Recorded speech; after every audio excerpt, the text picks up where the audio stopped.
ساتھ اس وقت معروف مذہبی اسکالر جناب حسن الیاس صاحب. حسن الیاس صاحب، طالبان نے جس بنیاد پر خواتین کے کھیل پر پابندی لگائی ہے وہ اس کا ایک شرعی جواز پیش کرتے ہیں. آپ بتائیے دین میں اس کی کیا گنجائش ہے؟ نہیں اگر ہے تو کن دلائل کی روشنی میں، اور اگر نہیں ہے تو وہ کن دلائل کی روشنی میں؟ جس وقت ہم دین کے حوالے سے کوئی دعویٰ کرتے ہیں تو یہ بہت ذمہ داری کی بات ہوتی ہے. اس میں ہم کیا کہہ رہے ہوتے ہیں؟ ہم یہ کہہ رہے ہوتے ہیں کہ اللہ تعالیٰ کی اس معاملے میں یہ ہدایت ہے، یہ تقاضا ہے، یہ منشا ہے. اس کا ماخذ اور مستر طالبان ہو، کوئی مذہبی علماء کا گروہ ہو، کوئی دینی فکری تعبیر ہو، یہ نہیں بن سکتی. خدا کی طرف جب کوئی بات منسوخ کر کے کہی جائے گی تو اس کا مستر و ماخذ قرآن و سنت بنیں گے. قرآن و سنت کا جب ہم جائزہ لیتے ہیں تو وہاں پر مرد و زن کے اختلاط کے حوالے سے، عورتوں کے حوالے سے، مردوں کے حوالے سے جو کچھ بیان ہوا ہے وہ بالکل واضح ہے، بالکل مبرہن ہے، اس میں کوئی اختلاف نہیں ہے. 3 باتیں کہی گئی ہیں. پہلی بات یہ کہی ہے مرد و عورت جب آپس میں ملیں گے، اختلاط کا موقع آئے گا، آمنا سامنا ہوگا، معاشرے میں نکلیں گے تو اپنی نظروں کی حفاظت کریں گے. دونوں کو برابر یہ ہدایت دی گئی ہے. اس کے بعد اگلی بات وہ بھی دونوں کو کہی گئی ہے کہ دونوں شرمگاہوں کی حفاظت کریں گے، مردوں کو بھی عورتوں کو بھی. تیسری ایک اضافی بات ہے جو عورتوں کو کہی گئی ہے، چونکہ عورتیں زیب و زینت کرتی ہیں تو زیب و زینت جب انہوں نے کی ہوئی ہو تو اس موقع پر وہ مقام جہاں پہ زیب و زینت کی گئی ہے ان کو وہ لوگوں کے سامنے نہیں کھولیں گے. یہ دین کی ہدایت ہے اختلاط و مرتزن کے باب میں.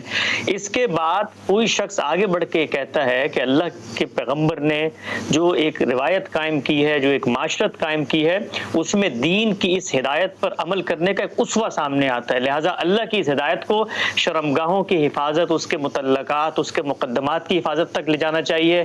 کوئی آگے بڑھ کے کہتا ہے کہ ایک ساتر اور محتشم جامہ زیبی ہونی چاہیے. یہ ساری باتیں تلقین کی نوعیت کی ہیں، ہم کریں گے، مردوں کو بھی کریں گے، عورتوں کو بھی کریں گے. کھیل پر پابندی، خواتین کی کسی اور تفریح پر پابندی، دین اسلام میں اس کا کوئی تصور موجود نہیں ہے. یہ لوگوں کی بنائی ہوئی باتیں ہیں. بلکہ میں اس سے آگے بڑھ کے کہتا ہوں کہ اگر طالبان یہ سمجھتے بھی ہیں کہ دین اسلام کا یہ تقاضا ہے تب بھی یہ ان کی رائے ہے، وہ رائے پیش کریں گے. لوگوں پر اسے نافذ کرنے کا حق انہیں کسی نے نہیں دیا. اچھا، بڑی اہم بات آپ نے سر کی. میں اس کے بالکل جو چیدہ نکات ہے اس پہ آؤں گا سر. پہلی بات تو یہ کہ پہلا تقاضا دین ہم سے یہ کرتا ہے کہ جب ہم ملیں تو اپنی نگاہوں کو جو ہے وہ نیچے رکھیں، اپنی نگاہوں سے بدفعلی کو انجام نہ دیں. یعنی اس کا مطلب ہے کہ ملنا اور مخلوط ہونا اس کو ایگزیمپٹ نہیں کیا اللہ نے. ایسا نہیں کہ اللہ تعالیٰ نے یہ طرف سے آیا کہ ملیں گے ایسا ہوگا، لیکن اس دوران آپ کو اپنے آپ کی حفاظت کرنی ہے، اپنی نگاہوں کی حفاظت کرنی ہے کہ آپ کی نگاہ سے کسی طرف بری آنکھ نہ اٹھے. تو اس کا مطلب ہے کہ کھیل کود ہو یا باقی معاملات ہوں، اس میں اکٹھے ہو جانا، باہر آ جانا وہ غلط نہیں ہے. اس دوران اپنی زبان اور آنکھ کی حفاظت کرنا بہترین عمل ہوگا.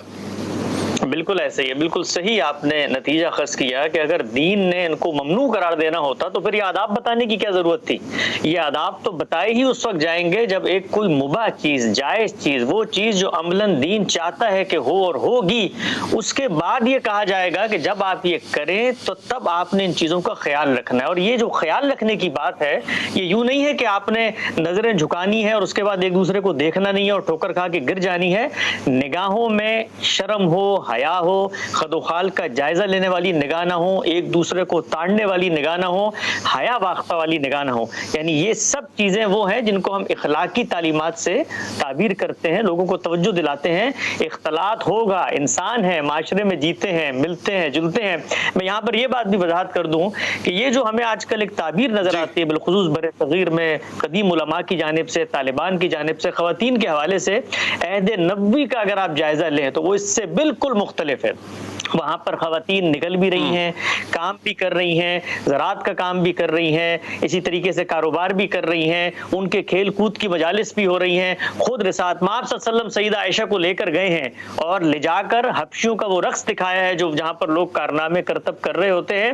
ہمارے ایک بڑی مختوم بزرگ ہیں صحت کے ڈاکٹر یاسین مظہر صدیقی، انہوں نے پوری کتاب لکھی ہے عہد نبوی میں خواتین کا جو سماجی کردار تھا اس حوالے سے.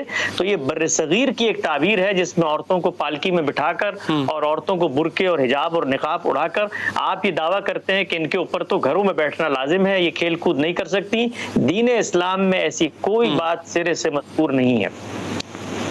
اچھا حسن صاحب، میں یہاں پہ اب دو باتیں کروں گا. ایک تو یہ کہ طالبان کی طرف سے اپنے اس عمل پر ایک اور تعویل پیش کی جا رہی ہے، میں اس کا ذکر کرتا ہوں.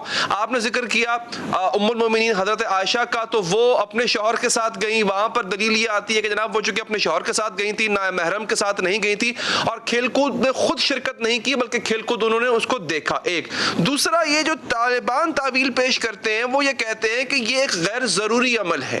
کھیل کود اور یا کسی کھیل کود کے مقابلے میں حصہ لینا اس کی ضرورت چکے نہیں ہے. اور یہی بات جو ہے وہ اسلام میں، اگر میں غلط نہیں ہوں تو قرآن کی آیت ہے، میں اسے کوٹ نہیں کر سکتا، مفہوم اس کا بیان کر دیتا ہوں: اپنے گھروں میں ٹھہری رہو، اب بلا ضرورت گھر سے باہر مت نکلو. یہ حکم ہے، اس کا کانٹیکسٹ کچھ اور ہو سکتا ہے میں غلط ہوں. تو سر اس پہ روشنی ڈالیے گا کہ اس کانٹیکسٹ کو دیکھتے ہوئے جو قرآن کی آیت کا مفہوم میں نے پیش کیا، وہ جو طالبان تعویل دے رہے ہیں کہ کھیل کود غیر ضروری ہے، اس کے لیے یہ مطلب کوئی ایسی چیز نہیں ہے کہ ضروری باہر جا کے کھیل کود کرنا ہی کرنا ہے. جی، میں آپ کی آخری بات سے آغاز کر دیتا ہوں. جس آیت کا حوالہ آپ نے دیا، بالعموم لوگ مذہبی علماء پیش کرتے ہیں وَقَرْنَ فِي بُيُوتِكُنَّ، اپنے گھروں میں بیٹھی رہو اور جاہلیت کے طریقے پہ باہر نہ نکلو. یہ بالکل آؤٹ آف کانٹیکسٹ بیان کی جاتی ہے. اس آیت سے اگلی دو آیتیں پڑھیں، یعنی وہاں زیر بحث کیا ہے؟ زیر بحث یہ ہے کہ اس زمانے میں منافقین نے مسلمان عورتوں کے ساتھ ریپ جیسے اقدامات کی حق تلفی کا آغاز کر دیا. اس موقع پہ مسلمانوں کو سد ذریعہ کے اصول پر یہ کہا گیا ہے کہ تم نے بچنا ہے ان کے کاموں سے. یہ بالکل آؤٹ آف کانٹیکسٹ بات بیان کی جاتی ہے. اس زمانے میں، اس صورتحال میں خود قرآن مجید نے بتایا ہے آگے کہ یہ ہم اس لیے کر رہے ہیں کہ تم محفوظ رہو اور تمہیں اذیت نہ دی جائے. جو اذیت دینے والے ہیں ان کا عبرتناک انجام ہونے والا ہے. تو یہ بات تو بالکل آؤٹ آف کانٹیکسٹ کی جاتی ہے. جہاں تک اگلی بات کا تعلق ہے کہ یہ کوئی بیکار کام ہے، فضول کام ہے، تو میں اس پہ آپ سے عرض کرتا ہوں کہ طالبان اس وقت مصلحین کی جگہ پر نہیں کھڑے ہوئے، وہ حکمران کی جگہ پر کھڑے ہوئے ہیں. حکمران اگر وہ ہیں تو حکمران کی حیثیت سے کیا دین نے ان کو یہ ذمہ داری دی ہے کہ جو کام وہ محسوس کریں کہ بیکار ہو رہے ہیں تو وہاں پر لٹھ لے کے پہنچ جائیں اور ڈنڈا لے کے پہنچ جائیں اور ان کو روکیں؟ دین نے ایسی کوئی ذمہ داری انہیں نہیں دی. میں اگر کسی کام کو غلط سمجھتا ہوں تو میری منصبی حیثیت کی رعایت سے مجھ پر ذمہ داری نافذ ہوتی ہے کہ میں لوگوں کو تلقین کروں گا، نصیحت کروں گا، میں انہیں بتاؤں گا. ریاست کا صرف دو معاملات میں حق ہوتا ہے: جب کبھی زیادتی ہوتی ہے یا جان مال آبرو کے خلاف کوئی زیادتی ہو، حق تلفی ہو. اس کے علاوہ کوئی دینی تعبیر میں رکھتا ہوں، وہ صحیح ہو یا غلط ہو، لوگوں پہ نافذ نہیں کر سکتا.